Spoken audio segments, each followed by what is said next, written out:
Awesome. All righty. So I'm Paige. I'm an alcoholic, and glad you guys are all here with us today. So where we're going to pick up is where we left off, which is page XXX. I feel like I've made jokes about that being a Vin Diesel movie, in the early 2000s. Yeah. I have a vague memory. This might not be true of him, like being on a snowboard, jumping out of a helicopter or something. So that is what this big book study will absolutely be. I shouldn't hype it up that much. So we're on page XXX in the doctor's opinion. And so where we're going to pick up is the classification. So again, what is this chapter talking about? This chapter is given two sets of, I'm just going to say letters because it's simpler to say two letters, even though the second one wasn't a letter, but two sets of letters from the gentleman by the name of Dr. William D. Silkworth. And he was a specialist in alcoholism and drug addiction. And in his career, he worked with something like 50,000 different drug addicts and different alcoholics. And he developed this theory of what alcoholism was. And so really what we're doing in the doctor's opinion is laying down the foundation for step one, the diagnostic criteria for this illness. And so that's where we're at today. And so we're going to pick up on page XXX, and we're going to start with the second full paragraph, which says the classification. So for all there, it says the classification of alcoholics seems most difficult and in much detail is outside of the scope of this book. So Dr. Silkworth is starting this paragraph by saying, it's really, really difficult to classify the different types of alcoholics. And it's really, to try to do so is outside of what we're trying to do here in this book.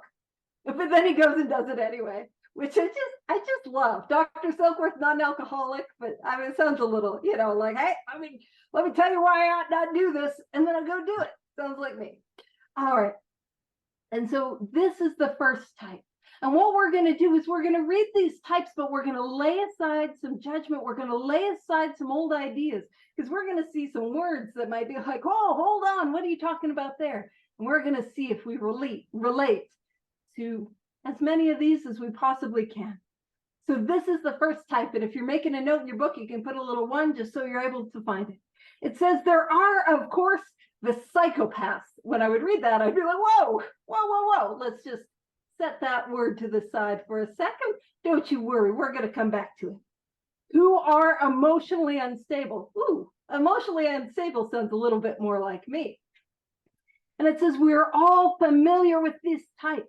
They are always going on the wagon for keeps. They are over remorseful and make many resolutions, but never a decision. So laying aside the word psychopath, does this sound like me? Was I the type of person that said, I'm never going to do it again. I promise I don't want to do it again. Maybe we said something like, honey, I'm going to go to, or sweetie, I don't know. I'm going to go to rehab. I'm going to go to detox. I promise I'm going to quit. I mean it. I don't want to do it again. And we don't follow that up with action. Does that sound maybe a little familiar? Right? And so laying aside that psychopath, making many resolutions, but never a decision, that sounds like me. Swearing it off time and time again, but not necessarily committing to a program of action. Yeah, that's me. Now let's have a look at that word psychopath, because that threw me off. Because let's be real, when we think psychopath, what are we probably thinking? We're probably thinking about those folks that we listen to when we stay up a little bit too late listening to a true crime podcast. Because we need to relax and unwind. I just need to mellow out and listen to the serial killers, that. And that's what we think when we hear psychopath. But the word psychopath had a bit of it had a drastically different meaning in the 1930s. And I have, because I'm fun at parties, and I'm just a delight. I've got these dictionaries, and one is it's the Webster's New World Dictionary. It's from, hold on, when is it from? It's from 1935, and this is a medical dictionary. It's the American Pocket Medical Dictionary, and it is the 15th edition. Ooh, fancy. And so I looked up a lot of these words in in the dictionary, and psychopathy just meant mental disease. Another way to look at it is it just meant someone who is mentally ill. And then I looked it up a little further. Psychopath was a person who was affected by psychoneurosis. Well, that cleared that right up, didn't it? Oh, obviously, somebody affected by psychoneurosis. No further explanation needed. So, of course, I looked up, again, I'm a lot of fun. What is a person? What's psychoneurosis? And it says a functional disorder of the mind and nerves. So what it's saying is, instead of psychopath, what they're saying is there are, of course, those who are mentally and emotionally ill. We are all familiar with this type. They are always going on the wagon for keeps. They are over remorseful, make many resolutions and never a decision. Now, explaining all of that, does that sound a little bit more familiar? Sound a little bit more like us, even if we don't belong on a true crime podcast. And then this is the second type. So type 2. There is a type of man who was unwilling to admit he cannot take a drink. He plans various ways of drinking. He changes his brand or his environment. Does that sound familiar? Trying different ways to control and enjoy my drinking, or control and enjoy my drug use. Did anyone here ever have a magical concoction that would help them drink or use or whatever, like a lady or a gentleman, or, or distinguished folk? You know what I mean? It sound familiar? And I listen, my problem is the hard stuff. I'm going to switch to the soft stuff. Or my problem's the soft stuff. I'm going to switch to the hard stuff, right? I'm trying all these ways to exert control over the physical allergy. I'm trying to exert control over the lack of control that I have. Does that kind of sound familiar to people here? Maybe just a little. All right. Now, this is type 3. Oh, also we can say, hey, did I change my brand? Did I change my environment? I don't know about you, Calgary, I am just as much an alcoholic as I am in Calgary as I am in Lethbridge. It's just windier in Lethbridge. That's a really great reference for some of you who are in Southern Alberta. It's like saying I'm as much a drunk as I am in Manchester as I am in Liverpool. You know what I'm saying? Yeah. I try all these different ways to change who I drank with, change what I drank, change what I used, change the circumstances so I could have some control, but I never could. Now, this is type 3. Type 3. Yes, welcome. We're on page XXX. There is the type who always believes that after being entirely free from alcohol for a period of time, he can take a drink without danger. Oh man, if I can do a dry January, it's really, February is the shortest month. That's what I should have tried to aim for, dry February. But if I can do 30 days, or if I can do 3 months, or if I could do 3 years, man, I can drink normally. And I don't know about you, when I first came into the rooms of 12-step, I had this thought maybe I could do this for a year, maybe a year. And then I had that thought, maybe 5, maybe after 5. But my experience was every time I had some separation between me and the substance, as soon as I picked up again, that allergy took me and I was off. So again, I'm in denial about the allergy. And I don't have an understanding of that mental obsession that is taking me back to the first one. Then type 4, there is the manic depressive type, who is perhaps the least understood by his friends and about whom a whole chapter could be written. And I remember this was many years ago. Yeah, a friend of mine who's schizoaffective, so schizophrenia and bipolar. So my friend really resonated. Manic depressive, that's an old antiquated term for bipolar disorder. And my friend got really excited, and they were like, I wish they had written a whole chapter, about the manic depressive type. And because we were good friends, I pointed out, hey, you got a whole book, my dude. Got a whole book. Only people like us are like, I need a whole book, but also an extra special chapter because I'm extra special. Good friend. That's the only reason I could get away with doing that. But when I work with people, and I work with people who do have bipolar disorder. I also work with people who are borderline and who can kind of relate to the wild swings of emotions. And heck, even if I don't have either of those diagnoses, early sobriety, we got some wild swings of emotion, right? But I had a look in my dictionary and in my medical dictionary, because I'm fun at parties. And, so mania, some of that definition sounds really familiar, that wild excitement, or that violent insanity with wild excitement, like a way of saying really elevated. But there was a definition that I thought was interesting. And it said mania alcoholic. And it said insanity from misuse of alcohol. And then there was another definition which said mania apatu, which was delirium tremens. So it's possible that maybe that fourth type is referring to those who have had delirium tremens and experienced some of those physical withdrawal symptoms. I'm not a doctor, although I was going to say I never played one on TV. That was going to be the joke, but I don't want to lie to you guys. I will say I did write a lot of my own prescriptions, though. That's true. So this now in the next paragraph is type 5. This is the 5th type of alcoholic. And I don't know her. I can't relate even a little bit. Then there are types entirely normal. What? Never. Just never.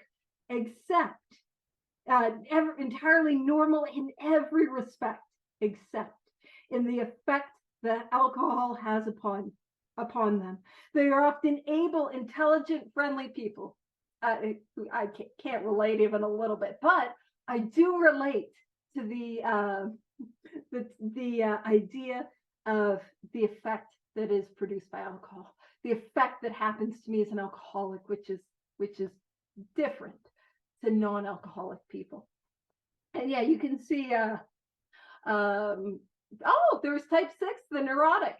That is what I would have related to. So if you look in the chat, you can see Rob sort of helped classify and point out the different types of alcoholics. And he points that there was going to be type 6, which was the neurotic. I was not type 5, entirely normal. Type 6, very neurotic. That's me. And it was removed by Bill W. and not put into the book. I love that. So come for the study. Make sure you hang around for the fun facts. Yeah. They are fun and they are facts, and it's delightful. So, but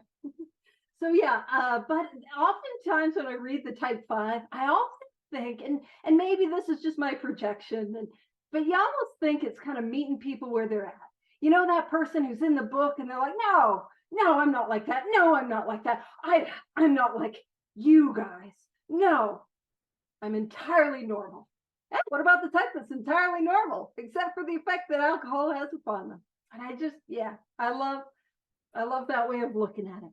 And okay, so here's why all these types don't matter. So we're going to point out these types, we're going to talk about these types, but then in this next paragraph, here's why those types don't matter. Here it is. All these and many others have one symptom in common. So this is the one symptom that every alcoholic has. And it says they cannot start drinking without developing the phenomenon of craving.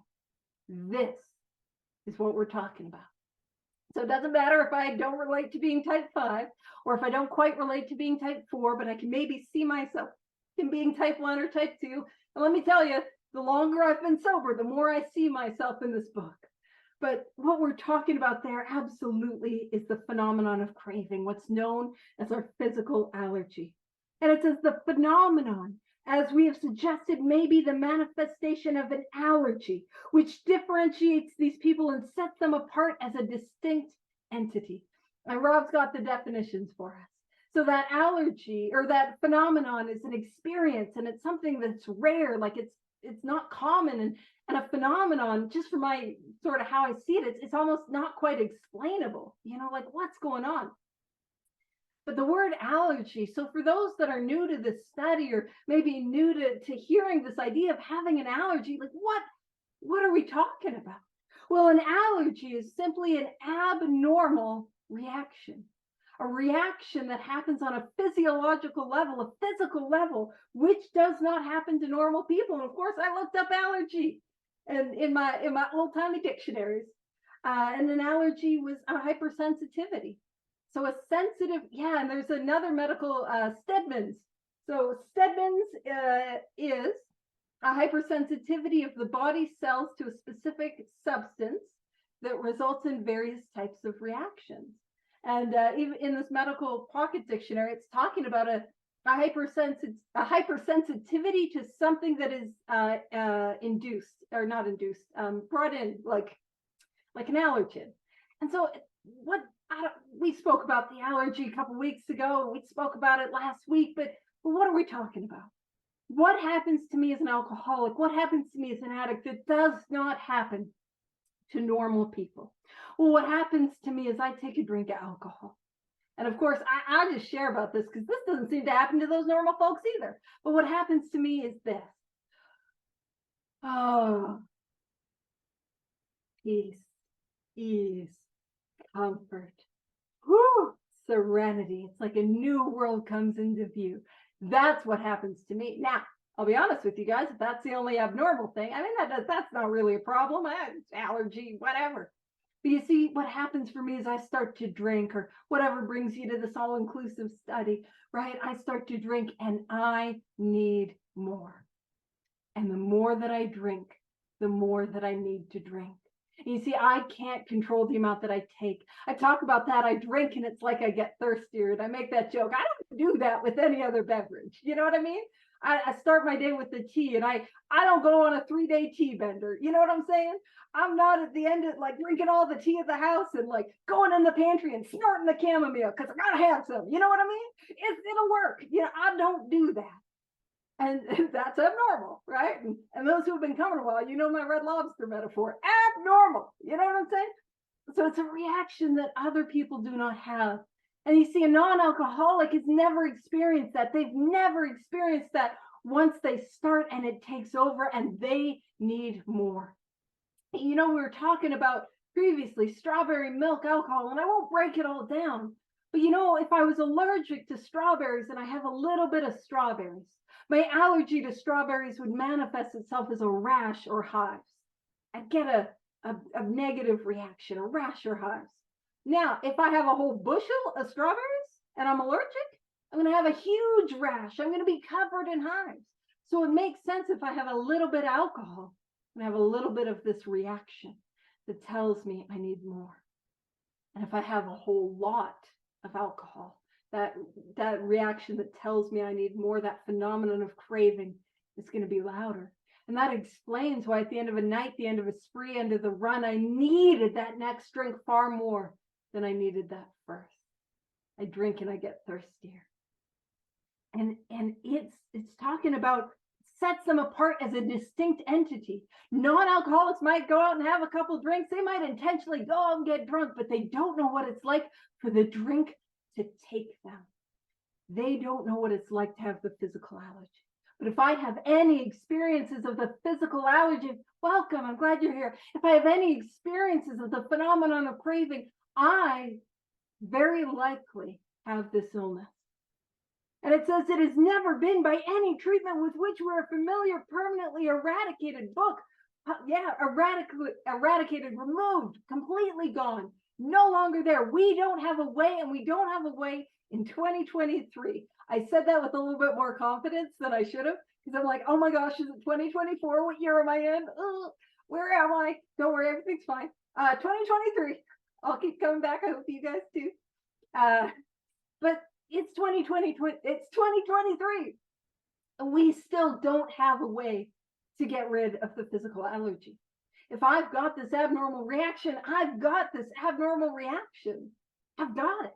If I can't control the amount that I take, I can't control the amount that I take. And there would be money in trying to solve it and trying to fix it. But we don't have an answer. This letter, the book was published in 1939. This would have come around in 1937, 1938, I think, and still don't have a cure. And it says the only relief we have to suggest is entire abstinence. Entire abstinence. Absolutely. And keep you in our thoughts and keep you in our prayers. Absolutely. So the only relief we have to suggest is entire abstinence. And some of us know, we kind of intuitively know something. That idea, The only relief is entire abstinence. Okay, that's it. I can't touch it. I can't take a drink. I can't touch the substances. I gotta be done. We've probably tried that before, haven't we? Anyone here ever tried entire abstinence? Anyone here said, that's it, I'm never gonna do it again? Anyone here ever then did it again? And so that's what we're beginning to point to is that idea that, yes, we know beyond a shadow of a doubt, I cannot touch it again. I can't drink safely because when I do, I burn my life to the ground. We know that. But I see that there's something deeper, that I know that I can't do it again, and yet I do it again. And it says this immediately precipitates us, and the us that's being referred to as doctors, these people of science and of medicine. And it says us into a seething cauldron of debate. Much has been written pro and con, but among physicians, the general opinion seems to be that most chronic alcoholics are doomed. Doomed. And when we talk about doomed, what are we talking about? Hopeless. And what is one of the themes throughout this book? Hopeless to hope. And I need to accept the hopelessness of my dilemma. I need to accept that if I have this thing, I am doomed. And I got to see, do I have this thing? Because if I do, doomed. And this is the hope. What is the solution? So we have one. There is a solution. And it says, perhaps I can best answer this by relating about one of my experiences. And I love this. There's this theme that we see in the book where time and time again we'll be given information and then stories, and then information and then stories. And so this is one of his experiences. And this guy, his actual name is Hank Parkhurst. And if you're right, yeah, Hank Parkhurst. And his story was in the first edition and it was called The Unbelievers. But if you're like, man, I don't want to go try to find an old first edition copy of the stories. We were talking about that earlier in the study. He is also the gentleman who wrote the chapter to employers. That's who this guy is, Hank Parker. So it says about 1 year prior to this experience, a man, that's our homie Hank. Yeah, Hank. I say homie, you don't have to call him a homie. I think he's a homie. He probably would not think we're homies. all my love is unrequited. Why won't you be friends with me, Hank? I'll keep coming back. All right. Hank, he was a man who was brought in to be treated for chronic alcoholism. He had but partially recovered from a gastric hemorrhage. And a gastric hemorrhage, what that means is internal bleeding as a result of his drinking. So what happened is he was drinking to the point where he was having internal bleeding, had gone to the hospital and sought treatment for it, and then left the hospital and started drinking again. Does that sound familiar even a little bit to any of us? You know, anyone ever sought medical treatment for some of our issues and been told, hey, don't do it again? And immediately on the way home from the hospital was like, that's really stressful. That is stressful news, the doctors told me. I should go do it again, take the edge off. You know, that sort of thinking. So that's what's going on for him. And he seemed to be a case of pathological mental deterioration. Seemed like he was absolutely losing his mind. He had lost everything worthwhile in life and was living, only living, one might say, to drink. Now, this is an important line right here. He frankly admitted and believed for him there was no hope. He could see his hopelessness. And that is going to be the start of this. He can see his hopelessness. And it says, following the elimination of alcohol, what that means is he detoxed, he got back to the hospital, he was physically detoxed. There was found to be no permanent brain injury. So the doctor's kind of saying, like, listen, even though he seemed like he was absolutely losing his mind, he was probably beginning to develop wet brain. It seems like that's not the case. So he was able to be of sound mind. It says he accepted the plan outlined in this book. If you're writing in your book today, you can make a note. What that means is he worked the steps. He accepted the plan. What is the plan that's outlined in this book? These 12 steps. So he worked the steps. So he admitted his hopelessness. He worked the steps.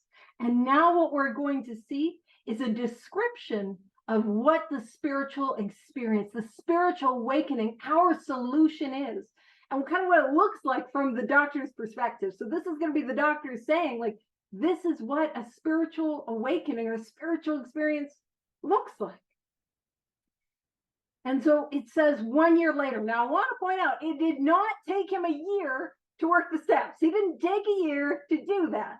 In fact, and so point that out, but that is the longest length of time kind of reference in between that hopelessness to that place of recovered, to that place of hope, to that place of spiritual awakening. So again, that's the very longest. And man, I emphasize that because I want us to all know that it does not take long to get well. It does not take long to have a spiritual awakening. It does not take long to work the steps and have that spiritual experience. It does not take long. And I mean that if we're new to this study. I mean that if we're new to 12-step. I mean that if we've been in and out for years. And I mean that if we've been around this thing for a while and the magic is gone. You know what I mean? And we got those problems piling up on us. It does not take long to get well. It doesn't take a year, thank goodness. But 1 year later, he called to see me, and I experienced a very strange sensation. I knew the man by name and partially recognized his features, but there all resemblance ended. So what he's saying is Hank Parker shows up to his office a year later, and he's like, yeah, I can tell you that's Hank, and I can kind of tell by his face, yeah, that's Hank. But the resemblance from who he was a year ago to now is so completely different, he can barely recognize him. That's what he's talking about. And it said, from a trembling, despairing, nervous wreck had emerged a man brimming over with self-reliance and contentment. That brimming over is that overflowing over. It's like, when you pour a cup too full and it overspills, that's what he's talking about. He's just got this outpouring of what looks like, again, it looks like to the doctor on the outside, self-reliance, but he can see the contentment. And those of us who do this work, we know that it looks like self-reliance. It's not. It's a reliance on a power greater than ourselves. And he says, I talked with him for some time, but was not able to bring myself to feel that I had known him before. To me, he was a stranger, and so he left me a long time past with no return to alcohol. So they have this talk, and he's like, the man who is in front of me is so radically, completely different. It's like I've never met him before. I know I have, but who he is so different. That's what's on offer for spiritual awakening, spiritual experience. And again, if we haven't had this experience and you're like, whoa, but I don't want to lose. Now we're not going to lose the good things about ourselves. We're going to become our truest versions of ourselves. And in my experience, who I always wanted to be. I just wanted to throw that out there in case somebody's like afraid of being the hole in the donut, as it'll say in the 12 and 12 on step 3. Like, I don't want to be like the hole in the donut. Don't worry. It'll be only the sprinkles is what will be left. That's subjective. If you're anti-sprinkles, then don't worry about it. But that's what we're going to be, the truest versions of ourselves.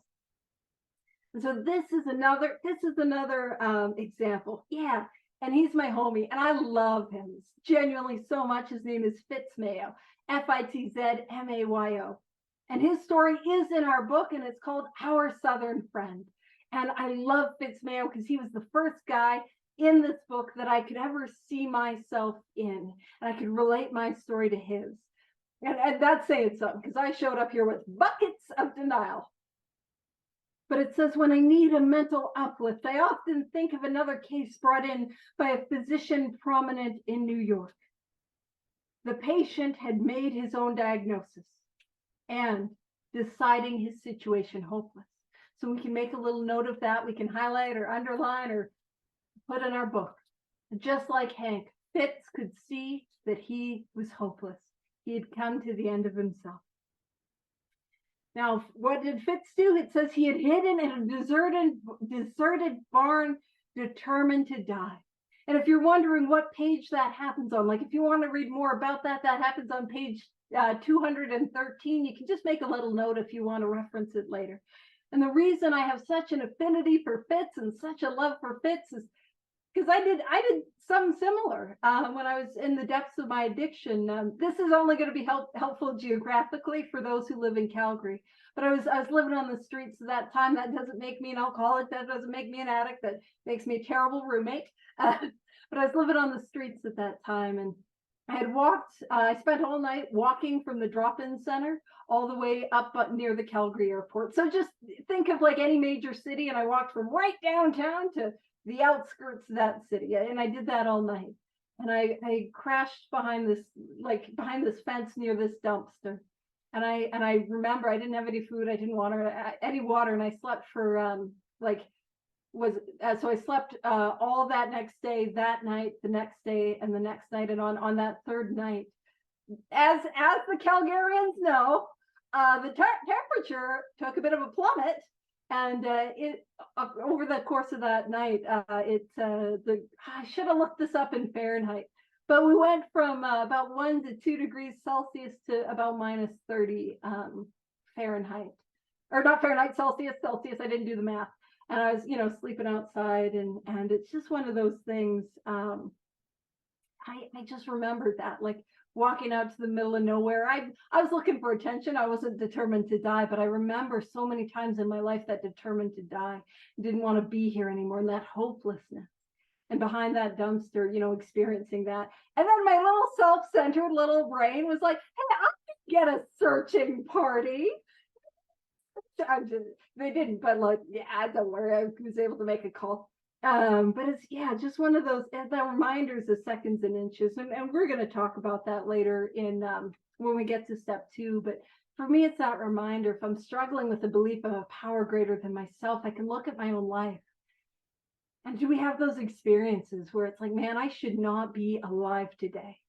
I should not be alive. I sure as heck should not have all my fingers and toes. You know what frostbite is? That's what for those who live in places where that doesn't happen, I'm referencing frostbite. Where we shouldn't be alive or sober today, and by seconds and inches, we're here. Here by a grace that was not mine. Here by a decision that was not mine. You know what I mean?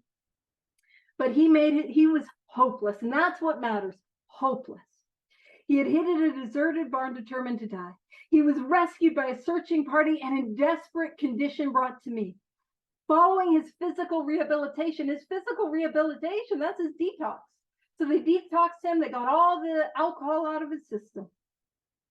He had a talk with me in which he frankly stated he thought treatment a waste of effort, unless I could assure him, which no one ever had, that in the future he would have the willpower. We'll notice that willpower is in quotes.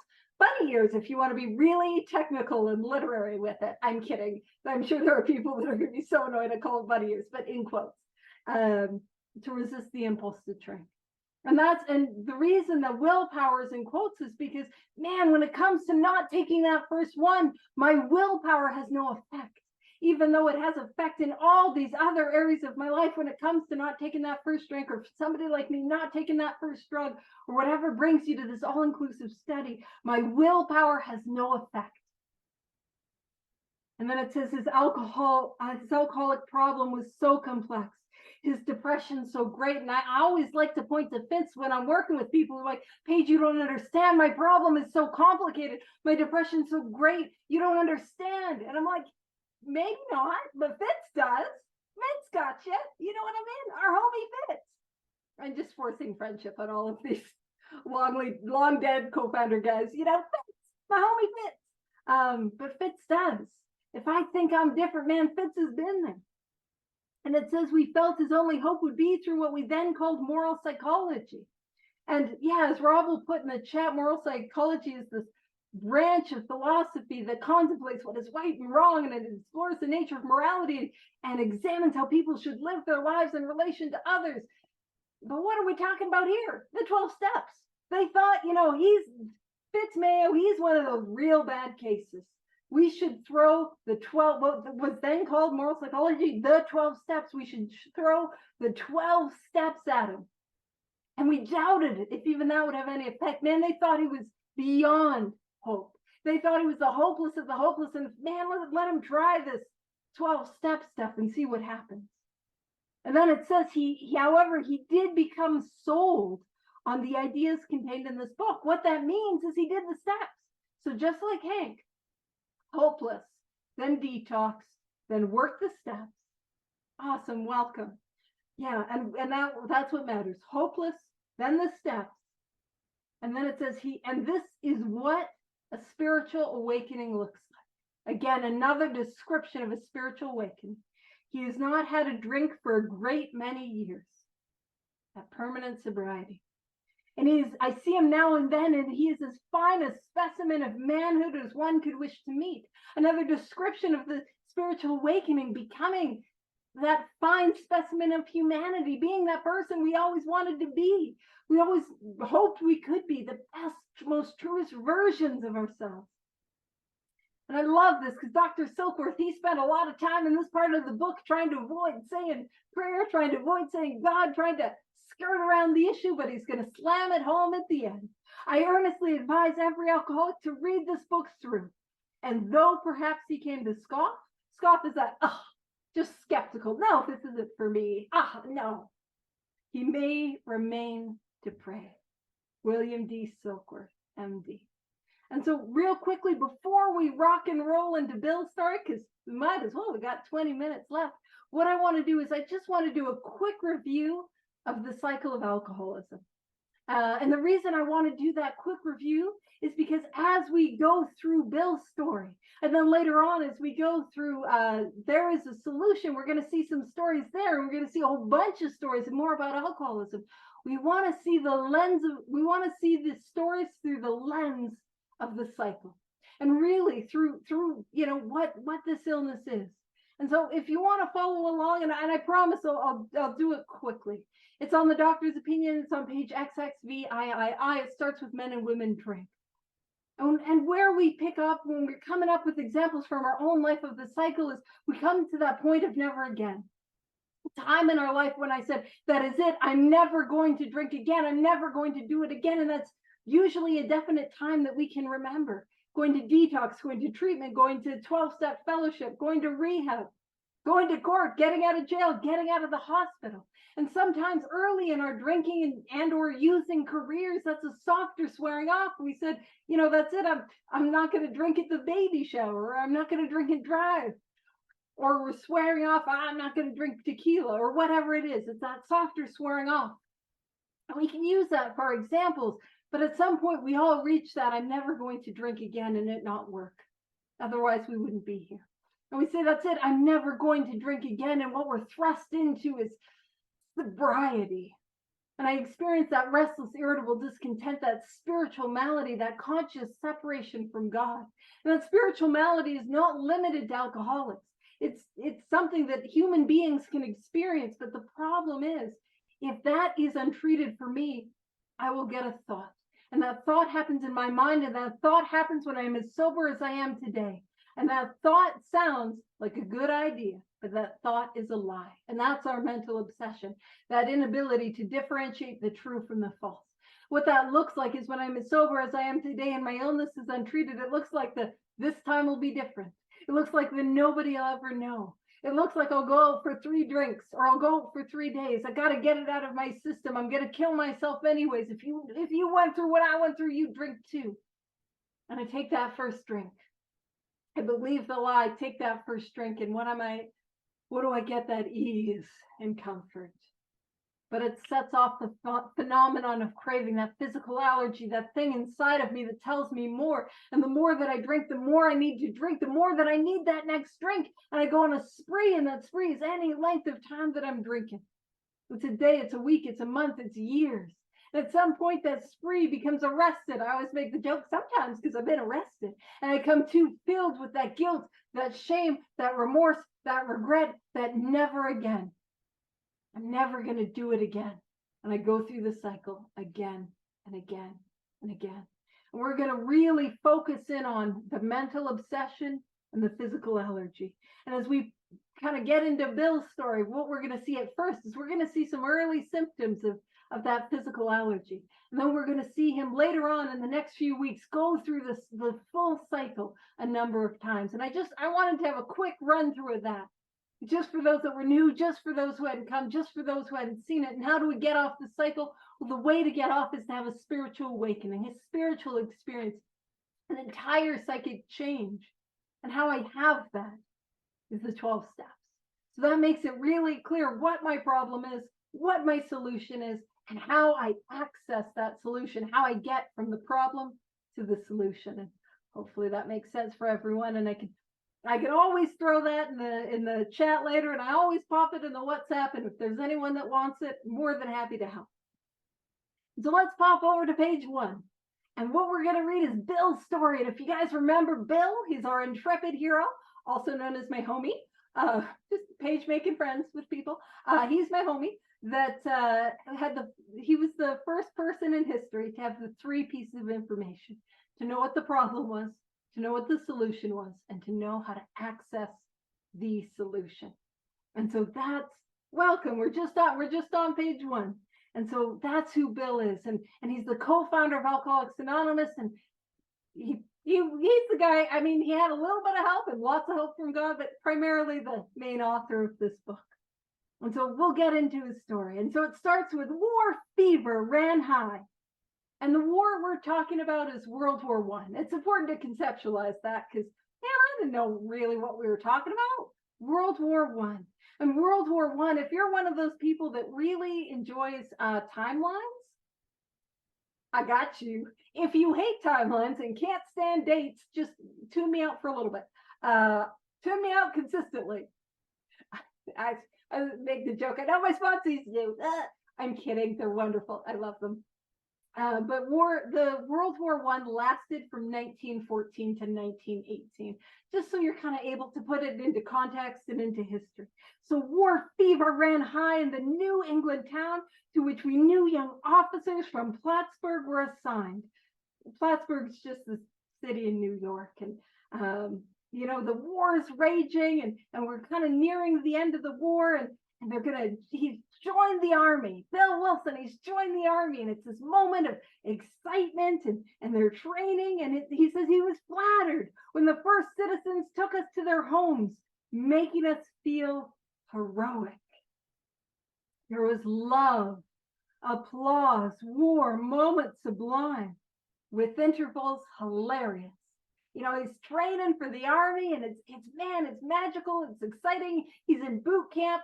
I'm sure we might have some people who've been in some sort of military service. I don't know if that was your experience, but keep in mind it was officer training. So that might throw, that's a niche joke is what that is. But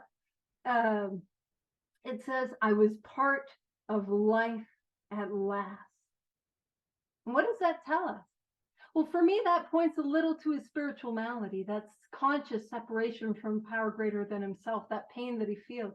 Because it means up until that moment, he felt apart from life. But in this moment, for the first time, he feels a part of. And I don't know about you, but I know for me, I felt apart from and separate from life and you and the people around me for most of my life. And so he was a part of life at last. And in the midst of the excitement, I discovered liquor. Oh, that's exciting. So Bill was stationed at Fort Rodman, awaiting to be shipped out to England. That's exciting. And Rob's got a picture, it's loading, where Bill had his first drink. Here's the house. And it says, I forgot the strong warnings and prejudices of my people concerning drink. And what that little sentence means is what we're talking about there is Bill had some alcoholism in his family and came from a bit of a long line of alcoholics and, had the consequences of alcoholism and was told, Bill, it's not a good idea for you to drink. And Bill's like, I agree. It's not a good idea for me to drink. And I always like to kind of supplement Bill's story with the book Lois Remembers, which I think is funny because Bill's got a story and there's his book, As Bill Sees It, as we see it. But Lois, the Al-Anon, the sober one, she remembers, and for those that know, keeping score. But just to kind of help, fill in some of the gaps, fill in some of the blanks. And it says Bill had been warned since childhood not to touch alcohol. His mother had divorced his father largely because of drink, he thought. His paternal grandfather, and we'll talk about him later on, had also had bad drinking episodes, but through some kind of transforming experience, a spiritual experience, had stopped drinking completely. If Bill once began, he had been warned he too might get into trouble. He believed this and decided not to drink. Anyone here ever had some ominous warnings? Maybe had some family members with alcoholism, saw it growing up? Anyone here ever said, I'm never going to touch it? You know, I'm not going to do it? Yeah, absolutely. And that had no effect. And it says, in time we sailed for over there. And the over there, what we're talking about is they sailed across the Atlantic Ocean to actually go to England. And they weren't going to be fighting yet, do some more training, and they were later quarantined, but he's going over to England. And this next sentence is one that has just carried so much more meaning to me than when I first read it. It says, I was very lonely and again turned to alcohol. And I think in that moment, what we see is Bill, for the first time, intentionally using alcohol to treat that spiritual malady, to treat that restless, irritable discontent, to treat that emptiness in the whole of his soul. And the reason I point to that is that phrase, loneliness. I was very lonely and again turned to alcohol. We talk about loneliness. I don't know about you, but loneliness has nothing to do with, for me, with physical proximity to another human being. I can't speak for you, but I'll speak for me. I know I have felt absolutely, utterly alone and lonely in a stadium full of other people. And I don't know about you, but I know I felt absolutely and utterly alone in a room full of others. Heck, in a room full of alcoholics or addicts, whatever fellowship I'm in, I felt alone. See, I don't know about you, but I felt alone, absolutely alone and lonely in the middle of a relationship. I don't know about you, but I felt absolutely, utterly lonely and alone in the middle of an act of intimacy. You see, for me, loneliness has nothing to do with physical proximity to another human being. It has everything to do with a sense of separateness from the God that I didn't like, I didn't believe in, and I thought was stupid when I got here. Everything to do with that. And as we were kind of talking, sorry, Rob changed his background, and I'm like, it's Winchester Cathedral. That's come around the bend. Yeah. I'm fun. But what happened over the last few years? The world shut down, and we were talking right before the meeting about how, man, I'm sitting alone in the basement, and yet I feel more intimately connected with people than ever before. You know, I have sponsees around the world that I've never met in person, and we're all hanging out in this little Zoom room from all over. I know there's some people who are staying up late across the Atlantic. They're probably closer to Winchester Cathedral. They could probably take a short little drive to Winchester Cathedral if they're still awake. Don't do it now. It's not safe. It's late. But that idea around the world, and I'm more connected than ever. We're going to see that, and if you don't believe me about that loneliness thing, when we get to step 5, we're going to see the 5th step promises, where it talks about how we can be alone at perfect peace and ease. And what's happened between step 1, where we're at right now, talking about Bill and his story, and step 5 is a couple of steps, a couple of actions that have begun to clear the way between me and that power. I begin to access that power.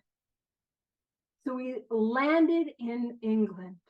I visited Winchester Cathedral. And yeah, I was also, so if you want, you can have a look. I'm also going to screen share because nope, that did not work. Stop share. Hold on, screen share, Winchester Cathedral, share. There we go, that worked. You can tell my desktop's very well organized, just like my brain. So that's Winchester Cathedral. You can also see it on Rob's screen, and he put the file in the meeting, and it's this beautiful old church in England, and you can just kind of see by the architecture and some of the stained glass, it's just beautiful and incredible. And then we landed in Winchester Cathedral, and he says, much moved. Now, one of the things that I want to talk about is when it says much moved, we don't really talk about what happened there. But in that moment, much moved, what happened for him is that he had a spiritual awakening. He had a moment of connectedness. In fact, I'll read it to you from Lois Remembers. It's also in As Bill Sees It. But it says, soon after his arrival in Southampton, Bill wrote to me about an experience he had in Winchester Cathedral. So he's sitting in this church right here. He's feeling depressed and lonely and fearful of what lay ahead. Now, keep in mind, I can feel lonely and depressed and fearful as a result of my spiritual malady, but we also might be pointing to the reality that he was going to go off to war. And I remember reading he didn't want to die, and he was scared, and he was thinking about the meaninglessness of all of this. The First World War, it said had some horrors, the horrors of the First World War. And it says he was feeling depressed, lonely, and fearful of what lay ahead. But upon entering the cathedral, its atmosphere seemed to take possession of him, and he was lifted up into a sort of ecstasy. Although he was not a conscious believer of God at that time, he had a mighty assurance that things were all right and would continue to be. He had this moment of the presence of God in that cathedral. And again, for those that are really into the timelines, this happened August of 1918. So this is right at the end of the war. And I point this out because, Bill never saw frontline combat. He didn't, but he would have known of what was going on and the effects of the war. And so much moved. So he has this moment where he feels the nearness of a presence of a power greater than himself. And he wanders outside. I kind of make the joke like, any good, happy-go-lucky alcoholic having a spiritual experience, what's his next course of action? Go wandering the graveyard, as you do, just happy and well-adjusted. And it says, my attention was caught by a doggerel on an old tombstone. Yeah, a doggerel would be an epitaph or an inscription, and it would be a poorly or regularly written and humorous verse. I love that. And if you want to have a look in the chat, you can see a picture of this tombstone. And it says, here lies a Hampshire grenadier. Now, if we're making notes in our book, we can make a note that this is Thomas Thatcher. That's Thomas, and Thatcher, Thetcher. And he died in 1764 at the age of 26. Oh yeah, you can see there's a whole bunch of fun facts in the chat. My ADHD that I don't have. So here lies a Hampshire grenadier. Here lies this guy, Thomas, from a place called Hampshire. And a grenadier would be somebody in the artillery unit. And, what's interesting is Bill Wilson was in the artillery unit. Oh, that is cool. I'm going to throw that fun fact in there in a sec, but I have a different fun fact before we get there. And it says, who caught his death drinking cold small beer.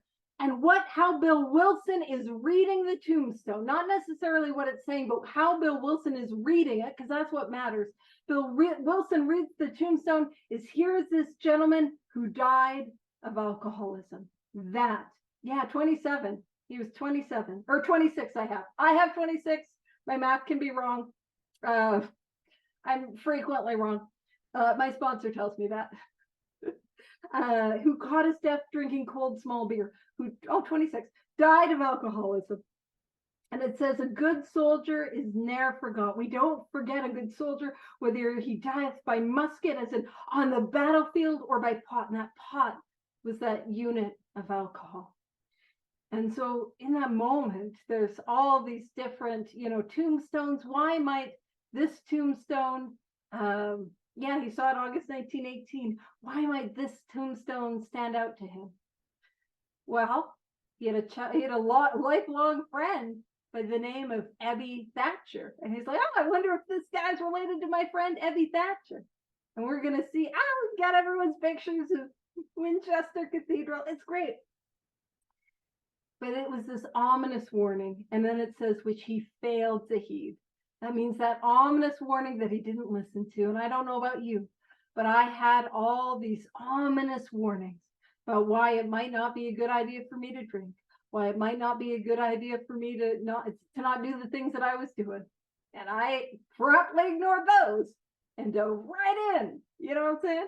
So I think it's right on the hour. That's probably a great place to leave it because we're out of time. So we'll pick it up where we left off. We'll pick it up next week where we leave off today. Thank you guys. I'll stop the recording and we can wrap up with a prayer.